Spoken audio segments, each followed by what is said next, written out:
Olá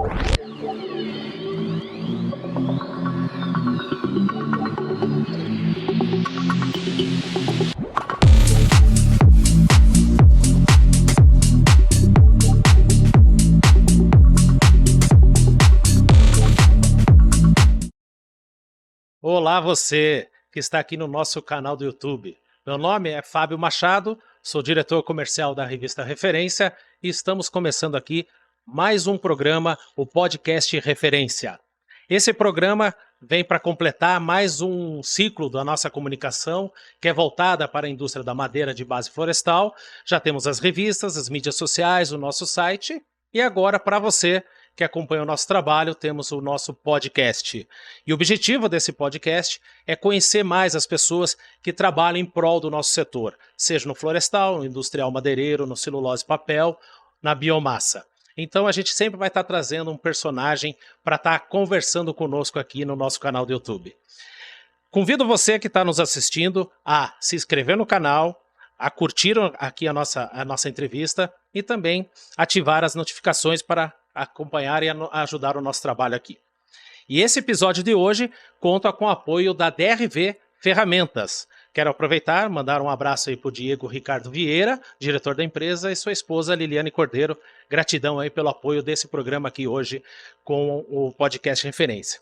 E o nosso convidado aqui agora é um convidado internacional, tá? A gente já começa assim, com um programa convidando gente que vem lá do Chile, natural de Santiago, que é Henrique Rodrigues Flores, que tem 56 anos, formado em desenho industrial e arquitetura pela Pontifícia Universidade Católica do Chile. Ele está há 32 anos morando aqui no Brasil. Há 14 anos trabalha desenvolvendo e criando peças, decorações e quadros utilizando o papel como matéria-prima. Em 2015, após um fato muito marcante que ele vai contar para nós, na vida dele, decidiu criar a Universidade do Papel. Isso mesmo, a Universidade do Papel. Então, vou falar aqui com o nosso amigo Henrique. Tudo bem, Henrique? Como vai você? Seja bem-vindo ao nosso podcast. Muito obrigado pela oportunidade. E os números da Universidade do Papel são impressionantes, né, Henrique? Eu estou aqui, são mais de 1.200 vivências artísticas, né? Mais de 45 mil pessoas foram impactadas presencialmente com o teu trabalho. 15 milhões de pessoas já tiveram contato com a Universidade do Papel em mídias digitais. Impressionante, né? Tanto que esses resultados foi que fez a Universidade do Papel ganhar o prêmio referência do ano passado. Exato. Henrique, conta para nós aí, o que é a Universidade do Papel? A Universidade do Papel é um projeto que procura divulgar o uso do papel em diversas plataformas e de diversas maneiras, mas sempre olhando como um material que pode ser transformado em arte e pode gerar renda. Eu venho desenvolvendo esse trabalho trabalhando com papel, faz mais de 20 anos. Eu sou formado em arquitetura, como você falou, e desenho industrial. E sempre tive paixão pelo papel como material. Sempre pesquisei sobre papéis. Sempre gostei muito de viajar. E na minha viagem sempre ia atrás de papéis diferentes, como todo amante do papel, não é? Guardava papéis, trazia papéis de viagens.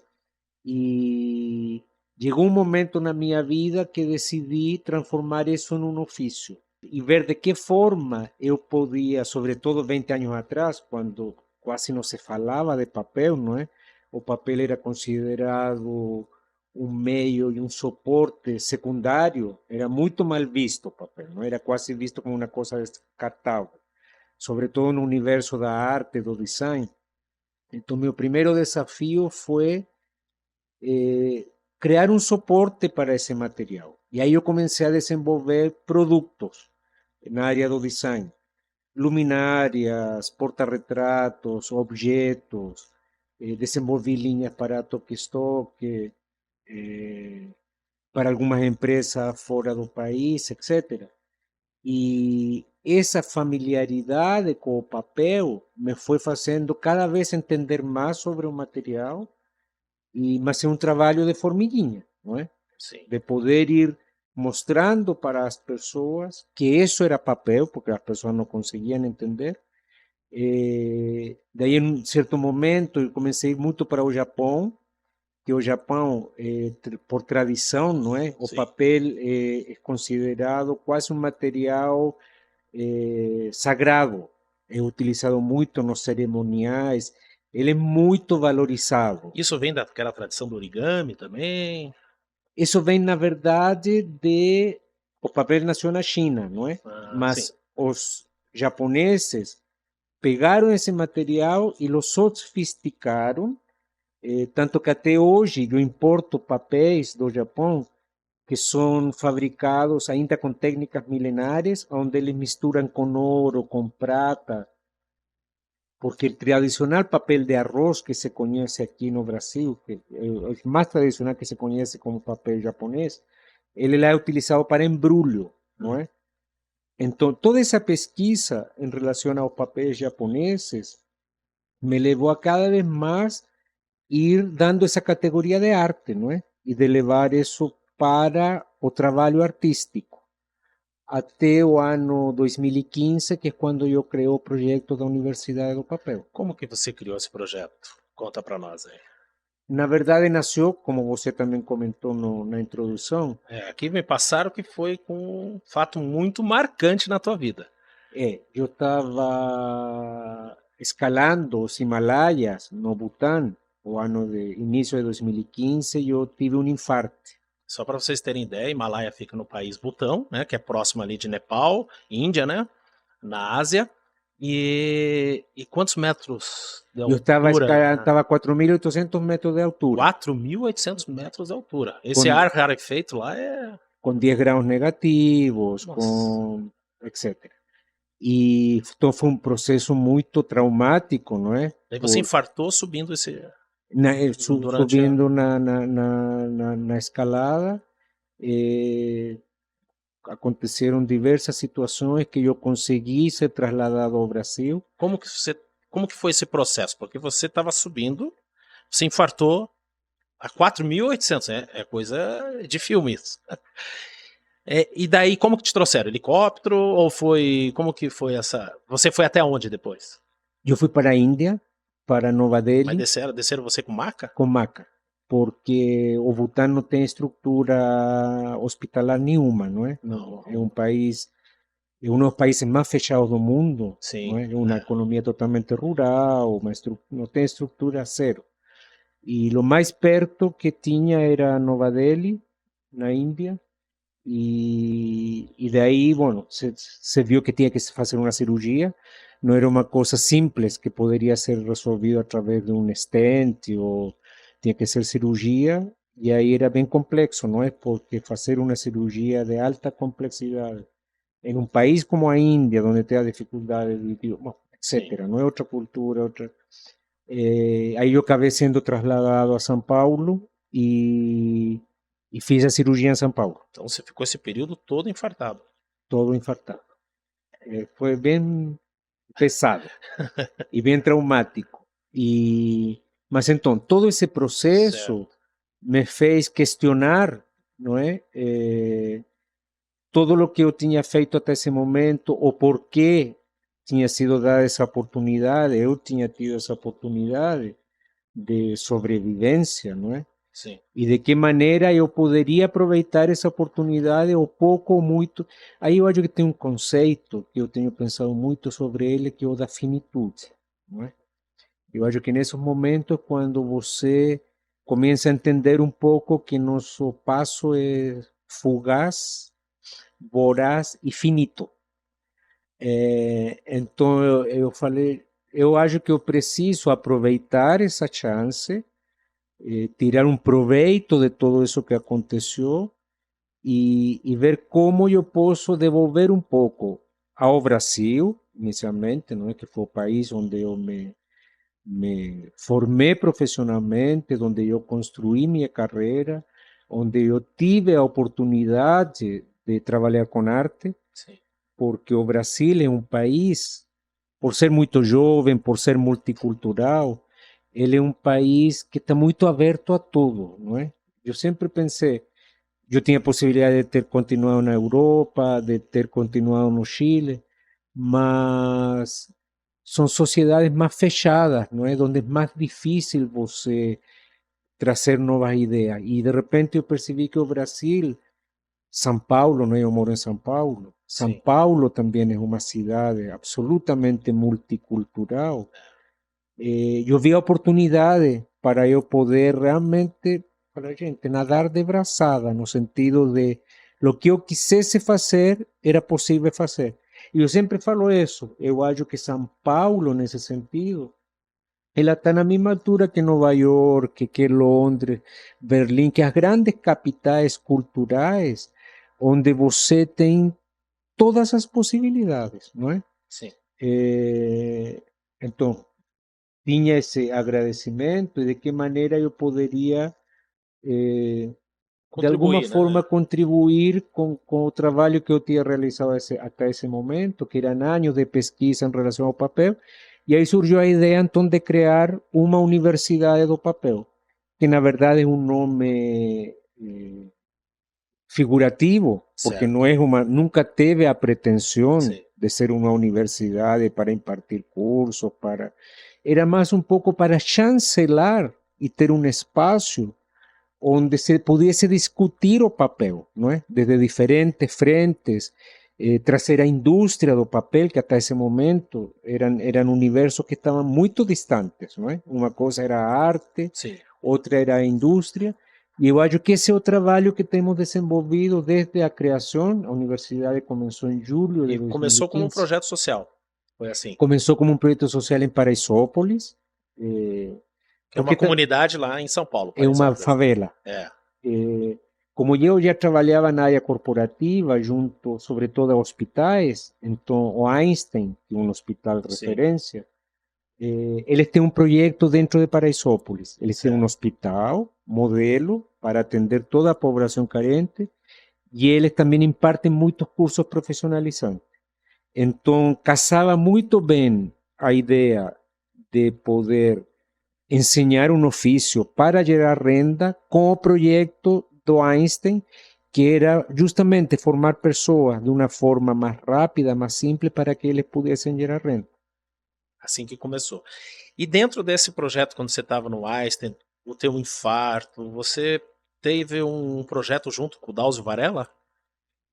Conta para nós como que foi isso. Porque eu me questionei, não é? Os médicos me questionaram o como eu Negligenciou, né? negligenciei os síntomas que eu tinha, porque esse infarto não chegou de um minuto para outro, não é? Era uma viagem longa que eu estava fazendo de vários meses, e eu já tinha tido muitos sintomas que eu simplesmente, não é, Ignorou. falava, não, deve ser o cansaço, são muitos países que estou visitando, uma viagem muito agotadora, etc, etc. E eu fui, nunca procurei uma ajuda para tentar entender o que eu estava sentindo, etc. Certo. E quando conheci o projeto do Drauzio, que se chama Coração Alerta, entendi que a maior causa de morte nos Estados Unidos masculina é o infarto, Isso é interessante, né? O homem tem no essa. masculino, e no Brasil é a segunda causa. Então, ele tem um projeto que justamente se chama Coração Alerta porque para alertar sobre os sintomas do infarto, para que as pessoas possam acudir o mais rápido É, possível quando eles sentam qualquer tipo, que às vezes pode se confundir, porque se confunde muito, não é? isso é interessante, até um alerta para quem está nos assistindo aqui, os sintomas, né? Você não ignorar, procurar um médico urgentemente, né? Porque você teve esse sintoma, né? Já estava infartado e mesmo assim foi escalar o Himalaia. E fui ao limite, não é? É, Então, esse projeto, eu participei dele durante os dois, do ano 2015 a 2016. Fizemos algumas ações artísticas junto com o projeto, alguns vídeos informativos que estão no YouTube, não é? É só clicar lá Coração Alerta. Justamente também como uma maneira de poder contribuir com uma Ninho de Areia, não é? Sim. Para essa informação, porque eu tive essa desinformação, sendo uma pessoa informada, E por sorte não teve um infarto fulminante, né? fulminante, Porque né? o fulminante é que não tem mais jeito, né? Mas é importante essa Porque às afirmação a trazer vezes, isso. assim, 10 minutos de diferença podem fazer a diferença entre a vida e a morte. E nós, até para um segmento nosso, né? Que muitos profissionais, que na grande parte são homens, né? Eu acho que 70% do nosso setor aí, florestal, madeireiro, são homens, e geralmente estão em áreas mais afastadas de recurso médico, né? Tá no meio da floresta, ou numa cidade mais longe, porque as indústrias madeireiras geralmente estão nas cidades mais afastadas no Brasil. Então fica o alerta, qualquer sintoma que você tiver, né? Qual foram os sintomas que você poderia passar aí? Em geral, é formigamento do braço esquerdo, lado que Sim, afeta, não é? A projeção hacia a região aqui do ouvido, então eu sentia muita dor na mandíbula. e não é dor de dente, né? Así, los síntomas más, los más tradicionais, não é? Falta de ar, dor no peito. Uma dor forte no peito, né? Assim, quando é infarto é uma dor inexplicável, não é? Entendi. Mas essa dor ela vai dando aviso, Ela não é? vai sentindo. Então fica o alerta aí, porque o índice maior realmente é nos homens, né? Por E está genética. acontecendo muito em homens jovens, não é? É, Menores de 50 anos, que a 95% dos casos é fulminante.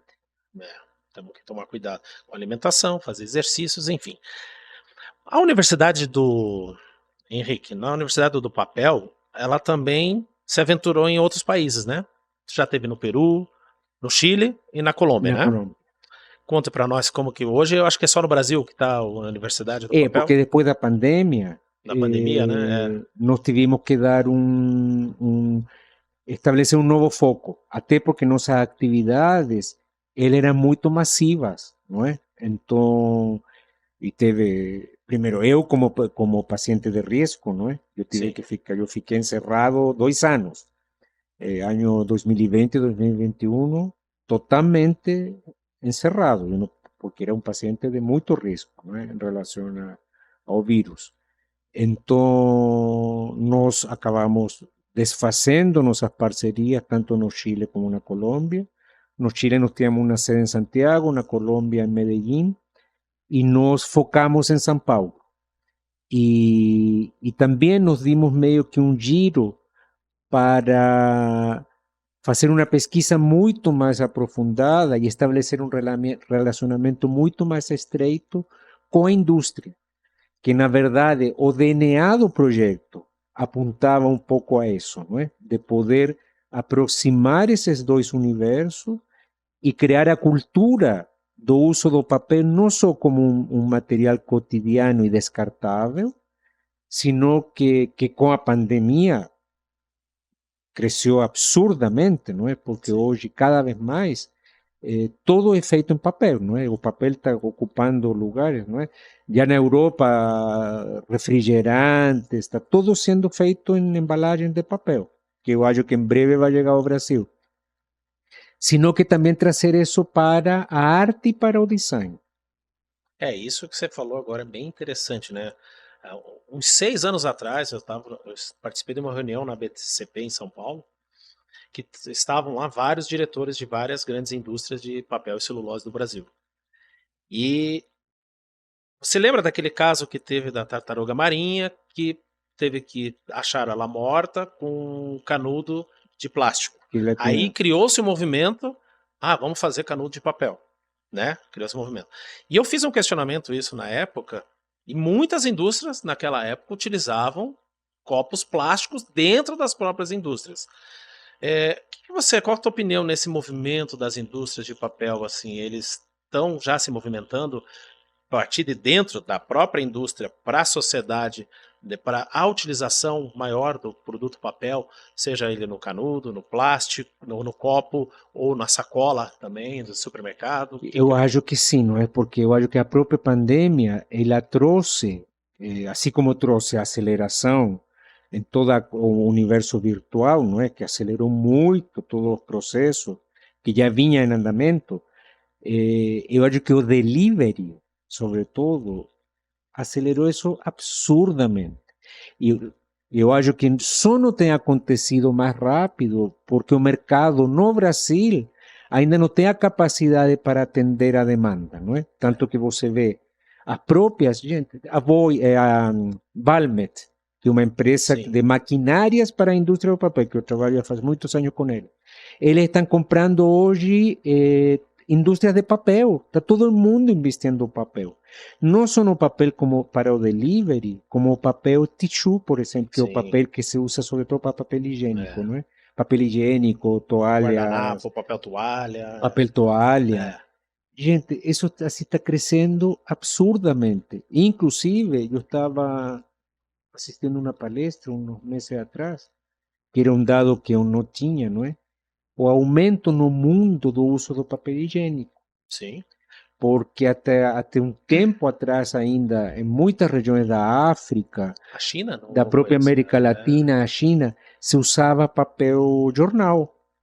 Exato. E então, tanto é que a indústria do papel tissue também está crescendo Não, disparou, né? assim. Imagina, a população da China antigamente não tinha acesso a esses papéis, que é o papel de, né, o papel guardanapo, o papel higiênico, até o lenço, né? O lenço umedecido, enfim, são vários produtos que não tinham acesso. Imagina o volume, né? De povos como o Chile, o Chile não, desculpa, a China e a Índia, né? São E povos gigantescos, a né? Índia, que tem Populacionais bilhão de assim, um pessoas. bilhão, né? Que a gente não consegue imaginar, né? No Brasil são 200 milhões, né?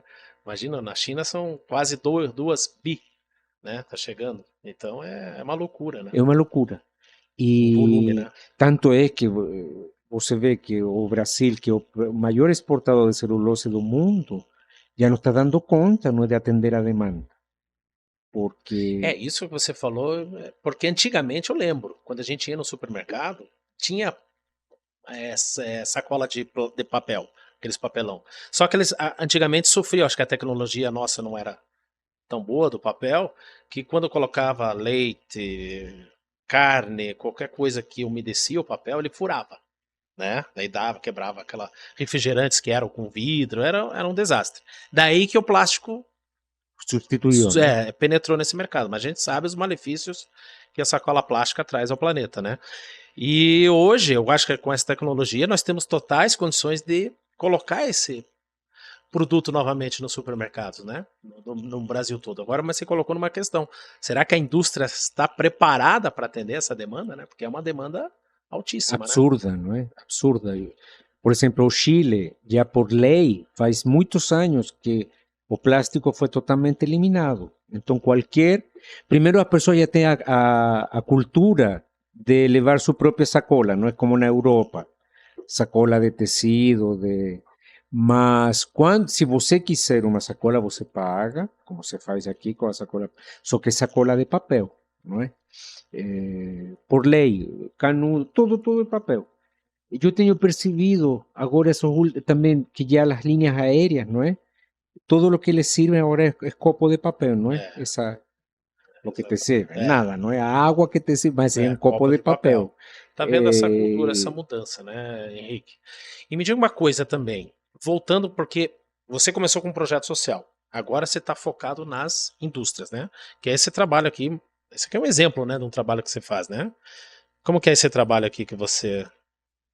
Na verdade, é uma técnica que eu criei faz muito tempo e que acabei patenteando como uma maneira somente de poder, para que ela não se espalhe indiscriminadamente, sobretudo porque inicialmente na própria universidade não ensinávamos, uma das técnicas que ensinávamos era ela, não é? E daí, como todo acontece, não é? Muita gente começou a copiar de forma indiscriminada, a ensinar de forma indiscriminada. Eu falei, gente, não, temos que ter um controle sobre isso, porque senão não era por uma coisa de apropriação, senão que era uma coisa de cuidado para que isso se espalhasse da forma certa, e não de qualquer jeito. E é uma técnica, para mim, muito simples, não é? Que são superposição de camadas de papel, onde eu creo estruturas para poder trabalhar com luzes, sombras e a tridimensionalidade. que acaba criando um efeito bem Visual, né? interessante, Um não efeito bem é? interessante mesmo. Meio mágico. Quando Daí você olha assim, até é difícil acreditar que é feito de papel, eu né? trabalho com a luz, mas assim, o que eu sempre falo, como todas as coisas, não é? Eu acho que quanto as coisas são mais simples, elas são mais... no simples está o verdadeiro, não é? Não precisa de muito artifício. Então eu falo, gente, é uma coisa assim, que você vai criando uma camada, vai colocando umas tiras de papel, é algo tão simples. Mas obviamente me levou anos, não é? Sim. Para poder pesquisar, para poder levar isso para uma escala industrial, não é? Porque hoje nós produzimos tanto na indústria do papel como na indústria, na área corporativa, que eu faço muita hotelaria, tanto hotelaria turística como hotelaria hospitalar. Certo. Por, também por alguma coisa do destino, eu comecei a desenvolver projetos hospitalares em que nossa ideia é poder levar o conceito do uso do papel como um elemento para humanizar espaços, não é? Que de alguma forma nós estamos trazendo de maneira muito sutil a, o papel tem um apelo emocional, não é? Eu acho que a pessoa apela um pouco inconscientemente, não é? Entendo. A coisa de criança, quando a pessoa estava no, não é, na primária e brincava com papel e recortava papel. Eu acho que o papel tem essa Isso que magia. você está falando, Mágica. eu escuto muito, muito aí no mercado quando a gente vai, quando a gente entrega a revista, nossa, sempre tem aquela. As pessoas cheiram, gostam de tocar, sentir o barulho do papel, porque remete muito ao momento nosso de escola, né? De ensino, né? E mais ainda num momento que estamos tão ligados na tela do celular, não é? Exatamente, que não temos essa intimidade, né? Então eu acho que quando você coloca isso num espaço, inconscientemente você faz que a pessoa, nos acontece muito isso, sobretudo nos hospitais, não é?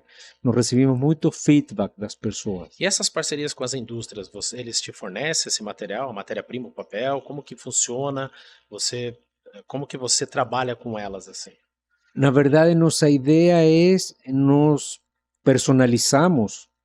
Então, cada indústria nós utilizamos os materiais deles. Então, não sei, exemplo, se eu estou desenvolvendo um projeto para a Suzano, eu uso o próprio papel da Suzano e até nós temos discutido muito isso, não é, com o marketing deles. Às vezes para que o próprio funcionário da empresa conheça o material onde ele trabalha, porque às vezes nem passa pela, não é? Então, no prédio da Suzano, aqui no prédio central deles, na Faria Lima, em São Paulo, nos diversos andares tem obras que nós temos desenvolvido de arte para que o próprio funcionário tenha essa relação com o produto de uma outra forma. Então, nós fazemos isso com a West Rock, fazemos isso com a Clavin, fazemos... Então, a Clavin, quando lançou uma nova linha que era focada no delivery, não é? Que era Sim, foi uma nova linha de cartões que eram impermeabilizados, sim. justamente para que a comida se mantivesse quente, etc, Os etc. papel embalagem, né? Nós fizemos toda uma linha de troféus com o papel deles, não é? Então, Então você trabalha com vários tipos de com papéis. vários tipos de papéis, que Seja, são os papéis dos nossos clientes. Então, nós personalizamos o projeto de acordo ao material deles para mostrar essa coisa, essa democracia do papel, não é? Que qualquer papel, pode ser transformado em arte. Já fizemos alguns projetos para Antigo International Paper, hoje Silvamo, sim, com o próprio papel sulfite, não é? Já fizemos coisas incríveis que com é um papel papel mais sulfite. fino, né? Também para mostrar que, gente, com qualquer papel, você pode transformar ele em arte. Você trabalhou com papel tissu? Fiz para a Softies um Também. Que é um projeto. papel mais delicado ainda, né? E aí tem também os papéis toalha, não é? Que são Sim, mais grossos e que às vezes têm umas texturas incríveis, não é? Que você no dia a dia não percebe. Mas quando você dá um novo suporte para isso, você descobre assim coisas incríveis, não é? E mesmo com projeto social, sempre foi com papel novo que você trabalhou. Nunca com papel reciclado. Ou trabalha também com papel reciclado. Não, nós não trabalhamos com papel reciclado pelo seguinte: o Porque papel reciclado ele não é livre de ácido, ele tem muita impureza. Então, aí que acontece? Ele vai contra o princípio do nosso trabalho, que é transformar o papel em arte. E eu não posso transformar em arte um papel, porque eu já fiz, lógico, experimentei mil possibilidades, não é? Ele mofa, por exemplo, porque ele é um Lugares papel muito úmidos, vivo, né? não é? Então, porque, lógico, os únicos que têm a técnica dentro, mais que papel, eu chamo de papel artesanal, não é? Que as pessoas chamam de. Sim, É o Japão, que o Japão produz os papéis washi artesanais, só que pela técnica milenar que eles ainda utilizam, as lavagens que eles fazem do papel, é um papel que demora meses para ser produzido. E como o japonês, não é? É sim. super regrado e super respetuoso de todos os processos, eles conseguem que esse papel seja um papel livre de ácidos e por isso ele é super valorizado e é usado com fins religiosos, artísticos, etc. O papel artesanal que se produz normalmente de fibra de bananeira, ele é um papel muito perene, não é? Ele não dura, depois de 6 meses, ele está completamente. Então, por isso que nós não trabalhamos com papel Então esse artesanal. trabalho seu, assim, tem o apoio das indústrias, então. São papéis novos, da Klabin, Suzano, West Rock, Silvamo e outras indústrias aí que fornecem para você. Exatamente. E os papéis artísticos que eu utilizo, aí sim são papéis que eu trago da Itália, da França e do Japão, que são papéis 100% livre de ácidos, Certo. com a composição muitas vezes de muito algodão, de fibras muito nobres, e a cor é aplicada na massa. O que significa cor aplicada na massa? Que quando é fabricado o papel, na massa do papel a cor ele não desbota, porque não é o papel pintado, É um papel original, é o então, como se papel fosse a original, cor ele vem na original. massa. Então você não tem como um papel na massa ele desbotar. Lógico, se você deixa uma peça diretamente no sol, até ele pode sofrer Sim. uma leve mudança de tonalidade, como acontece com qualquer obra de arte, não é? Mas ele não vai desbotar. É isso que eu ia perguntar. Então esse material ele não, não pode ficar em lugares de alta intempéries, né? Muita, muito sol, É, é, né? é, E como que você trabalha? Porque o Brasil é um país com várias umidades, né? Por exemplo, Curitiba é altíssima umidade. Vai para Brasília já não existe é umidade, seco. é bem seco. Ele trabalha, tem alguma técnica especial ou Não, o não. material mesmo ele se adapta? O fato dele ser livre de ácido já te garante isso. Ah, tá. Por isso que Por isso que o essa papel reciclado não condicionante dá. é fundamental. E ainda é um fato que muita gente desconhece. Não é? E você, quando começou lá atrás com o projeto social, você formou pessoas, né, para trabalhar com isso, né? Sim, sim, E sim, essas sim. pessoas estão atuando no mercado. Estão O- actuando no mercado e, na verdade, era um projeto, eram meninas em situação de vulnerabilidade, Certo. de 14 a 18 anos, e muitas delas, hoje elas estudam na faculdade, não é? Estudam Belas Artes. Então, também tinha o objetivo de, através de uma forma democrática, que era através do papel, que diferente se fosse óleo, aquarela, que precisa de materiais especiais, que precisa de tintas especiais, que precisa.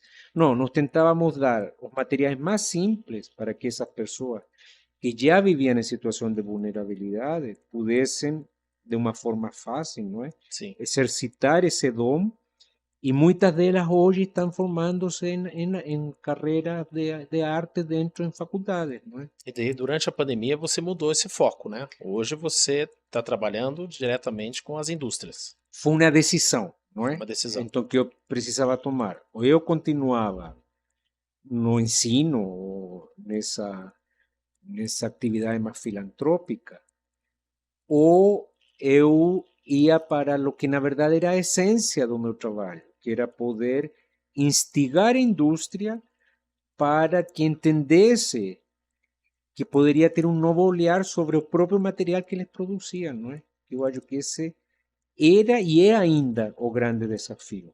Então, teus mercados hoje são as indústrias papeleiras, os hotéis, hospitais. Quais outros mercados que a Universidade do Papel atinge ainda? Eu acho que já É esse aí. é. Assim, pode ter outros mercados, mas eu também sempre falo, eu acho que o foco é fundamental, não é? Eu acho Tá. que eu aprendi isso. Então, e saber dizer não.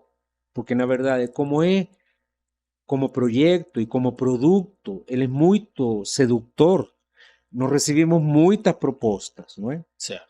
Diversas cenografias, criar cenários, criar. Já fiz muita coisa, não é? Fiz coisa para a Globo, fiz coisa. Mas chega um minuto que você tem que filtrar, porque não adianta querer disparar para muitas. Tem um momento que você tem que focar e ir por el caminho às vezes mais difícil, mas o mais certeiro, não é? E onde você tem muita mais possibilidade de realmente abrir uma nova frente. Então, eu me centrei no universo da celulose, do papel, de poder mostrar todo esse ciclo. E agora, desde o final do ano passado, estou entrando na indústria florestal. Ah, tá indo para agora? Indústria florestal. Ou madeireira também. Essa é a ideia, não é? Que faz parte do pacote, Sim, não sim. é? E onde eu vejo que ainda tem um desconhecimento muito grande eh, para poder criar essa ponte, não é? Que foi uma ponte que acredito que hoje na indústria do papel e celulose nós já conseguimos, não é? Primeiro porque estamos com as indústrias que são referência no Sim. mercado, não só no Brasil como no mundo. Temos tido diversas experiências, sobretudo com a Suzano, e agora nossa ideia é poder fazer isso com a indústria florestal, que eu acho que é onde está, é o futuro, não é? E será da mesma forma ou com alguma coisa diferente, uma novidade diferente? O que você imagina, Henrique? Eu acho que em um primeiro momento é meio Utilizando o papel, claro. utilizar o que nós já fizemos e que está dando certo, não é? Mas com certeza, por exemplo, me aconteceu com a celulose. Eu nunca pensei que ia entrar no universo da celulose, que para mim era totalmente desconhecido, Sim. né? Eu vinha do universo do papel. E foi a própria Suzano que me instigou, porque justamente como começou a crescer muito o mercado da celulose, sobretudo nos últimos anos, eles acabaram criando uma área que antes eles não tinham, que é focada somente na celulose. Então criaram 3 anos atrás um departamento de marketing, antes era todo junto. Eles separaram o que é papel do que é celulose. E aí falaram, Enrique, olha, aqui estão todos os materiais que estão dentro do ciclo da celulose, vamos ver o que você pode fazer com isso. E foi incrível, não é? As possibilidades que isso começou a abrir, não só para mim como artista, como designer, como a própria, por exemplo, 5 anos atrás você falava de lininha, ninguém sabia nem o que era. Hoje, eles têm uma parceria com o Boticário, não sei se vocês já, que eles desenvolvem uma linha para pessoas de tez escura, uma linha de maquiagem, produto onde se utiliza a lininha, não é? Que a lininha antes se jogava fora, porque é a parte suja do processo da celulose, não é? Certo.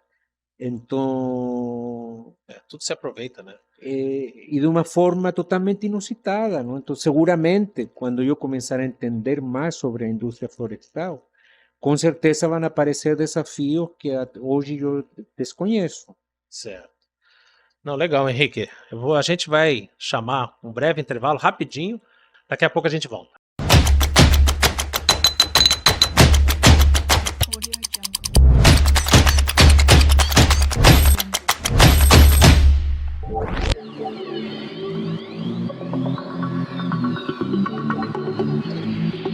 Voltando aqui então a conversa com o Henrique Rodrigues Flores, da Universidade do Papel. Você é diretor da universidade, posso chamar assim? O criador, o presidente, o CEO? Não, criador e hoje eu sou diretor artístico, não é? Tá, Que foi uma coisa que justamente a partir da pandemia eu retomei, certo. porque quando o projeto começou a crescer muito e havia outros países, eu tive que ficar meio que administrando tudo isso e acabei saindo um pouco da criação, não é? Tenho pessoas fantásticas que trabalham comigo, mas na verdade a alma de qualquer projeto é o artista, não é? E lamentável, favoravelmente, eu sou artista e sou o criador, não é? Sim. Então, hoje eu me divido nas duas tarefas, tenho pessoas incríveis que me acompanham, mas a parte de criação, que é a alma, eu las assumi 100%. Então, todo esse trabalho, todo esse projeto é seu, Meu, criação sua, você que criou, meu tempo inventou. hoje está focado assim, 90% na criação. Então tenta contar para nós um pouco, Henrique, como que é esse trabalho? Como que você faz assim? Porque a gente olha, né? A gente brinca, né? Origami eles montam ali, né? Como que é esse trabalho manual? Que é um trabalho manual, tem ferramentas. Como que você faz isso? Consegue explicar Assim, para nós nós? temos duas frentes, não é? Certo. Nós temos as peças que são muito exclusivas para clientes muito especiais, as próprias indústrias, não é? Às vezes tem uma visita de um CEO de um cliente super importante na China, nos Estados Unidos, aí nós desenvolvemos peças muito especiais, que essas são feitas uma a uma, com acabamento personalizado, etc. E também temos uma linha de produção, onde nós fazemos o recorte já em faca, Ah, você já tem uma linha de de produção com corte e vinco, tá, tá. e sobretudo para os projetos corporativos. Então, por exemplo, um hospital precisa fazer 400 obras, não tem condição de fazer isso Certo. manualmente.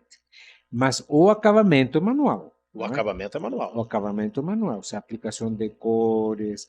Então, eu normalmente desenvolvo as peças modelo, no caso dos projetos corporativos. Essas peças são aprovadas e depois elas são desenvolvidas em um processo semi-industrial, vamos falar. Nós temos algumas máquinas no nosso próprio estúdio japonesas, que são umas máquinas de corte e de precisão. Por quê? Porque o papel tem um assunto que é com o corte a laser, não é? Ele não pode ser cortado a laser porque o laser queima o papel. É verdade. É E eu, diferente do, e eu, do metal, né? e eu trabalho muito com o branco, sobretudo no branco, aparece sempre uma leve linha, porque nosso trabalho é de precisão, não é de Certo. qualidade assim perfeita. Então, todas essas peças são cortadas, quando são quantidades grandes, são cortadas no corte e vinco, não é? Já de forma industrial. Quando são quantidades médias, projetos menores, nos cortamos nas máquinas que nós temos de precisão, porque qual é a limitação dessas máquinas? É o tamanho. No corte e vinco eu não tenho limite de tamanho. Tenho o limite da folha do papel, não é? Por isso que quando nós trabalhamos com grandes peças, que acabou sendo meio que uma assinatura do nosso trabalho, elas são modulares. Então, porque eu tenho o limite do papel, não? O papel tem um limite. Eu não tenho uma folha de papel de 2 por 2 metros, não existe, É. não é? Então, o que mais tenho é 1,10 por 90, por 90, não é? Então, e aí, pelo recorte, Você eu já pega ainda... ela em resma, então você não pega ela em bobina, não. Não, não, em Não, em resma, em resma. resma, em resma, em resma. Não, não em bobina. Porque em bobina já são toneladas, aí já É outro é processo, outra entendi. escala, não é? Porque eu preciso também ter um domínio dessa escala, porque nós estamos trabalhando com arte. Então, ainda que seja em quantidade, eu também tenho que ter um controle sobre esse volume, não é? Então, se eu vou fazer um projeto de um hospital, eu seguramente vou ter 10 modelos diferentes, não é que eu vou fazer todo igual. E isso na finalização, depois eu dou as diferenças nas cores, na aplicação das cores, etc. Entendi. Então é todo esse trabalho, é um trabalho bem minucioso, né? Qual o tamanho da tua equipe lá, para você trabalhar com Hoje nós temos uma equipe de 15 pessoas trabalhando diretamente e depois temos todos os los, os colaboradores? colaboradores externos, não é? Que para... E esse trabalho é Brasil ou você já exportou também o teu trabalho para fora? Além dos países que a gente já citou. Por exemplo, Europa, Estados Unidos, já teve isso ou não? Então, nosso foco é Brasil. É Brasil. Eu Esse é o já Brasil. fui para a Europa, fui pela Apex, não é? Já Sim. patrocinou, fiz, expus em Milão, mas assim, vendi tudo, foi fantástico. Mas para você fazer um trabalho com foco, com continuidade, eu falei, gente, eu teria que abrir um showroom na Europa, eu teria que Entendi. ter... Estúdio, E né? não entende? Porque senão o outro é esporádico. Que às vezes o artista, ele se ilude um pouco, não é? Então, não, porque eu vou para a Europa, porque... Tá, mas e a continuidade Mas disso? que legal isso. Então o Brasil é um grande consumidor de arte, então, assim, é um país que que incentiva esse trabalho Totalmente bastante, né? inovador, não é? Eu comecei a trabalhar em alta escala com um projeto com Alrededor, Hospital San Luis em São Paulo, que foi o primeiro hospital ano 2007. 2007.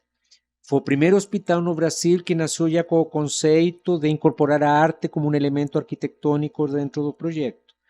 E que é uma coisa que se vê, hoje já se vê na Europa, mas ainda o Brasil sempre tem estado muito, e tem mercado para tudo, não é? Então, o conceito de hospital 5 estrelas é quase a nível de que tem no Brasil, você quase não encontra nem em outros países, não é? É verdade, isso é. E então, já que você é o diretor, criador, você se considera uma pessoa visionária, Henrique, nesse mercado do uso do papel? Como uma Eu matéria-prima acho que é sustentável? mais intuitiva, não é? É. Eu acho que é uma coisa mais Porque não existe nada parecido hoje, né, no mundo. Ou existe? eu não conheço, mas eu acho que é mais intuição e eu acho que você acreditar em uma ideia, não é? E você ir a fundo nisso. Então, com todas as dificuldades que isso Sim. implica, não é? Porque o que eu te falava, você tem que dar muitos nós, você tem que descartar, rechazar muitas propostas Sim. para você realmente acreditar, e eu acho que isso vai super ligado com a intuição, não é? De falar, gente, o que eu quero é isso, e esse é meu objetivo, eu vou conseguir isso, em algum minuto isso vai. E eu acho que nesse minuto está começando a acontecer, não é? De todo esse trabalho que temos feito, porque é difícil entrar em uma área, na área da indústria, não é? Com uma proposta tão inovadora. Então você tem que ser muito persistente, você tem que estar lá, ouvir 400.000 no para depois ouvir um sim, não é? E para isso se precisa foco, disciplina, determinação, e sobretudo a vezes o artista é muito ansioso, não é? Então, ele não tem essa, o que eu te comentava. Sim. Eu faço esporte, e para mim o esporte funciona muito como essa coisa de foco, determinação e disciplina, não é? O esporte me ajuda muito nisso, a poder levar isso para minha vida E profissional. falando isso, quem que foi a tua grande inspiração, assim, na tua vida para você estar fazendo esse trabalho, assim? Você se inspirou em alguém? Ou em algo, né? Eu acho que assim, há algo que é a cultura japonesa. A cultura Eu japonesa, sou muito fã por isso que eu vou muito para a Ásia, não é? Não à certo. toa infartei na Ásia, sobrevivi na Ásia, e para mim o mundo asiático me seduz muito nesse sentido, de É de lá que surgiu o papel, né? É esse tudo lá. compromisso que eles têm de ser muito consequentes, não é? Com o que esse rigor, essa disciplina, eu acho que eu me inspiro muito, sobretudo na cultura japonesa, não é? Entendi, legal, bacana. E o sonho teu, assim, futuro para a Universidade do Papel? O que que você projeta? Eu acho que é um legado. eh, eu já estou formando pessoas, porque justamente pelo que eu passei em relação a termos de saúde, isso me deu um conceito muito claro da finitude. Então, eu penso muito em que isso, de alguma forma, seja um legado, ou seja, deixar isso como um legado, que se eu amanhã não estou mais aqui, que isso não fique aí, e eu estou preparando essas pessoas para que elas possam continuar com essa filosofia, não é? Entendi.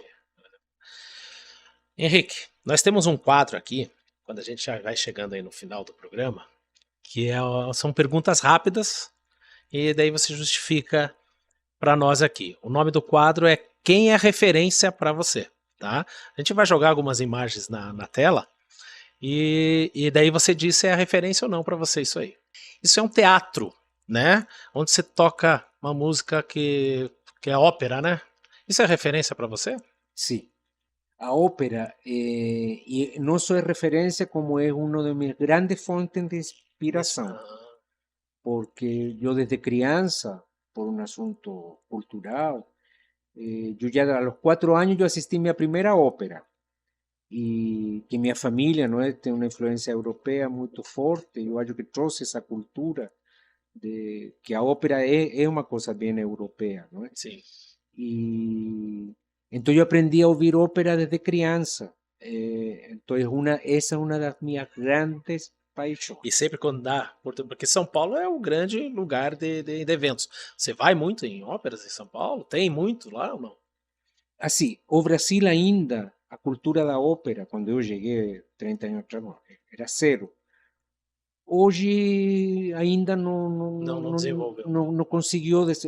Eu viajo muito às vezes para assistir para ópera, assistir não? ópera. Então eu vou a Buenos Aires só para assistir uma ópera, vou um dia, volto no outro. Que legal. Às vezes organizo minhas viagens para poder É, pegar um alguma. evento. Porque para mim é uma coisa que me alimenta muito, Entendi. inclusive até como inspiração artística, não é? De ver montagens novas, mais ousadas, porque a ópera é uma manifestação artística que ela congrega É, todas as artes, não é? A música, a luz, a encenação, o cenário. Então, para mim, é uma inspiração assim incrível. legal. Próximo então, futebol é referência para você ou não, Henrique? Não, Não, não. não, porque não. Mas você gosta tanto de esporte? Não, mas o futebol nunca te atraiu. Eu gosto mais de esporte individual. Não gosto Hum, muito de esporte coletivo. coletivo. Eu acho que pode ter a ver um pouco, estou pensando agora, não é? Com essa coisa de empreendedorismo, porque você como empreendedor, normalmente você está sozinho, não é? Sim. E quem toma as decisões, você não toma em conjunto, sobretudo as decisões que envolvem finanças, não é?